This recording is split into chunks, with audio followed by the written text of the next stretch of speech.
Finally രേഖാചിത്രത്തിൻ്റെ ആദ്യ preview റിപ്പോർട്ടൊക്കെ പുറത്തുവന്നിരിക്കുകയാണ്. ആ ഒരു അപ്ഡേഷനാണ് ഇന്നൊരു വീഡിയോ ഭാഗത്ത്.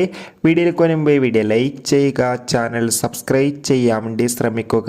ആസിഫ് അലി, അനശ്വര രാജൻ എന്നൊക്കെ പ്രധാന കഥാപാത്രങ്ങളായിട്ട് നാളെ ജനുവരി 9 റിലീസ് ചെയ്യാൻ പോകുന്ന ചിത്രമാണ് രേഖാചിത്രം. എല്ലാ സിനിമാ പ്രേമികളും ഒരേപോലെ ചിത്രത്തിൻ്റെ ഓരോ അപ്ഡേഷനും അറിയാൻ വേണ്ടി ഏറെ ആകാംക്ഷയോടെയാണ് കാത്തിരിക്കുന്നത്. ഫൈനലി ചിത്രത്തിൻ്റെ ആദ്യ പ്രിവ്യൂ റിപ്പോർട്ടൊക്കെ പുറത്തുവന്നിരിക്കുകയാണ്. ചിത്രത്തിന് UA സർട്ടിഫിക്കറ്റാണ് ലഭിച്ചിട്ടുള്ളത്.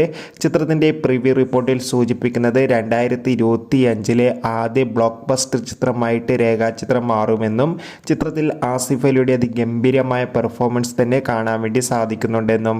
എന്തായാലും ചിത്രത്തിൻ്റെ കൂടുതൽ അപ്ഡേഷൻ അറിയാൻ വേണ്ടി കാത്തിരിക്കാം. ഈ വരുന്ന ഡിസംബർ മാസത്തിൽ ഇനിയും ധാരാളം ചിത്രങ്ങൾ അങ്ങോട്ട് OTT റിലീസ് ചെയ്യും. ചാനൽ ഭാഗം പരിശോധിച്ചാൽ നിങ്ങൾക്ക് കാണാം.